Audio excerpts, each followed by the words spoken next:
Hi everyone, welcome back to my channel. I hope you are all doing well. Do you remember this video? This was a few videos back. We made our very own silicone DIY inlays. We made some skulls, wings and crosses, and you just saw the video where I used these skulls. It came out gorgeous. Well, in that video I did mention that I have some molds by Finnabair. Now these molds are stunning, absolutely stunning. I bought this one myself from I Love Mixed Media here in the UK. Now, these molds retail at around 18 to 20 pounds, so this would be a really expensive mistake if I got this wrong and I could not get the silicone back out. But I knew I needed to try and I needed to share my findings with you all. I am going to be using Silicone Rubber by Let's Resin. I am an ambassador for Let's Resin, so the details for that will be in the description box below along with your 10% off. I'm also going to be using, do not forget your silicone release spray. Now, off the back of my last video, several of you did suggest and you guys use it as well and it works really, really well. That is using Vaseline and oils to actually coat your molds as well. But because this mold is so detailed, it is so intricate, and if any of you have this mold, you will know there are some teeny tiny nooks and crannies in this mold.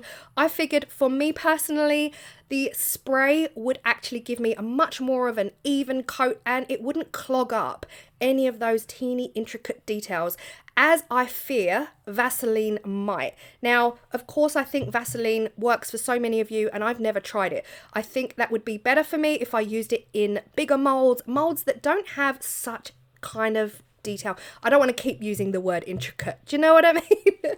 But yeah, for me, the spray works perfectly for this mold. And I have given this mold 2 real good, generous sprays with the silicone release spray. I've sprayed the entire mold. I wasn't sure at this point if I was going to fill up the entire mold, but I sprayed it regardless. Now, I have said to you all in the past, I don't usually practice my videos. I don't make something and then afterwards film it for YouTube. I usually film it as I go, having never tried it before, doing something for the very first time. I will usually do it on camera so that I can talk to you guys about it, talk to you about the pros and the cons of how it's gone and yeah, what we learn from it and how we might change things moving forward. However, I did try this first. I figured if I film it for YouTube and I absolutely destroy the mold, I would of course share that information with you, but I really was so nervous about using silicone in this mold because I didn't want it to be an expensive mistake. So yes, I've tried this, but I also learned from that very first attempt. This is my second attempt. And what I learned from that very first attempt is that despite only using the silicone in 1 or 2 of the pieces, you really need to spray the entire mold. I will talk more about that in a second. You can see here I've added some of the orange mica powder into the silicone because it's Halloweeny, so we do want some Halloween colours in there. I am pouring my silicone from really quite high up. It's about 2-3 feet off my desk, and that's hard because you can see on the mould we've got lots of little cogs, tiny little intricate butterflies, teeny tiny moths, and I knew that mess was going to happen. It had to be messy. The only way forward was for it to be messy. There was no way around me making sure that I only poured silicone into each and every single area of this mold whilst being neat. It just wasn't possible. So I figured I would just pour the silicone as much as I can all over, and then I would actually use a scraping tool to kind of move it all around. And when I say scraping tool, I mean a really professional wooden lollipop stick. These are my stirrers. I figured I would just go back over it, scrape the surface flat, and move the silicone into any of the little components of this mold that haven't yet had silicone put in them. This was the only way to really clean up, well, A, clean up the mold, and B, finish off the mold, because I did realise at this point I had enough silicone for the entire mold. So this for me was the easier way to do it. Of course, if you're neater than me, then you can just pour from really high up whilst not dripping any. Congratulations. I wish I was that person, but I'm not. It always takes a mess and a bit of a cleanup for me. But here we are. I am just, as you see on screen, scraping the silicone off from around each and every different component and almost working it in to those areas that haven't yet had silicone. Honestly, as you are, do as you will. And this is just the way I did it because, yeah. Once I was happy that all of the areas had got some silicone in, I just went around with just a wet wipe on my finger to clean up some of those edges. Again, if it was just a standalone mould, you wouldn't of course have to do this. But what I don't want on demould, I don't want all of these individual components to have lots of overspill that I then have to go and cut away. Really, no hassle if you have to, because I still found that there are areas that I have to cut away with some scissors. So it's really no biggie. I'm just doing my bit to reduce the amount of overspill. But at this point, I'm really, really happy. And now we are gonna demold, and I'm gonna talk about the pros and the cons, what happened on my first attempt. Let's get into it. So this is the next day. You can, of course, demold after about 8 hours with Let's Resin, but I left it overnight. And as you can see here, it is peeling away. Now, on my very first attempt, I have to say I really struggled. There's so much more resistance with this mold. So whilst you're watching the video right now and you're thinking, oh, that works, that's absolutely fine. It all works completely fine. There's no issues here. There are definitely resistance issues here. Some of these, whilst I say they look great, they look beautiful. This is absolutely stunning. It has picked up every little intricate detail from the Moth. I am so, so happy.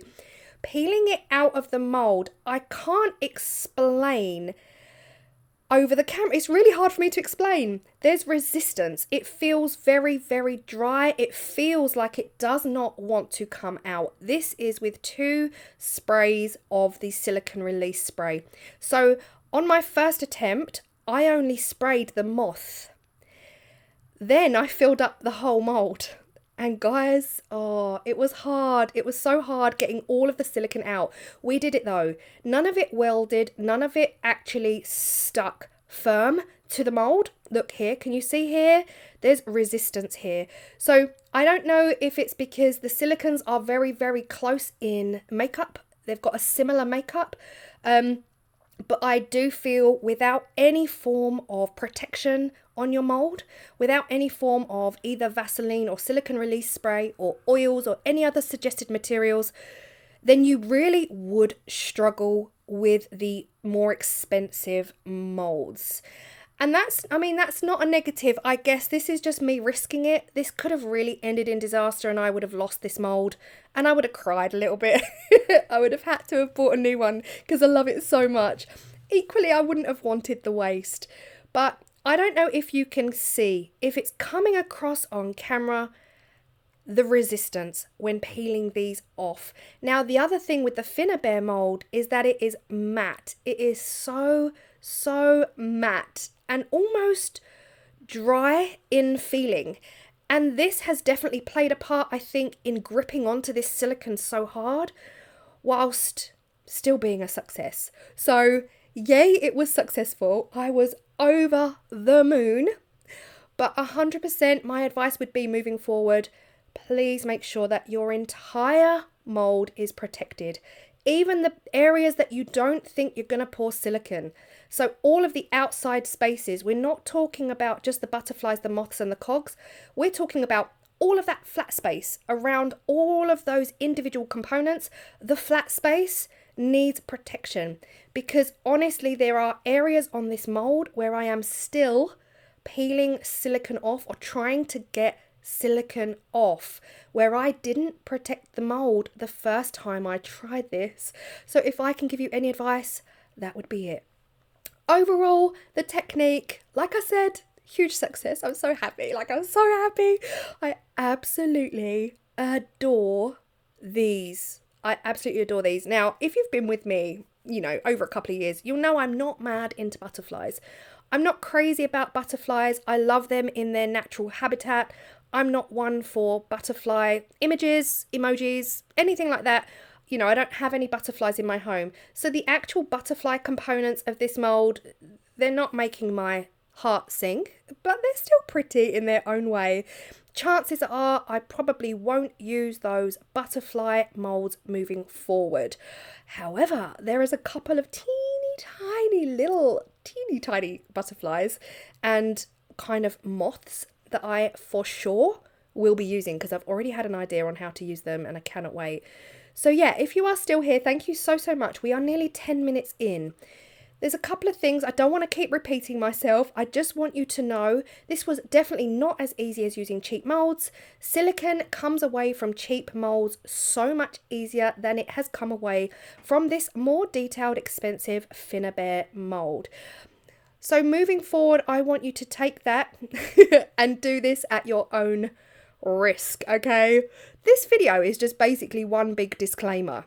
Only do this if you are prepared to potentially have your silicone get stuck. I had no issues with the silicone getting stuck, but I very nearly did.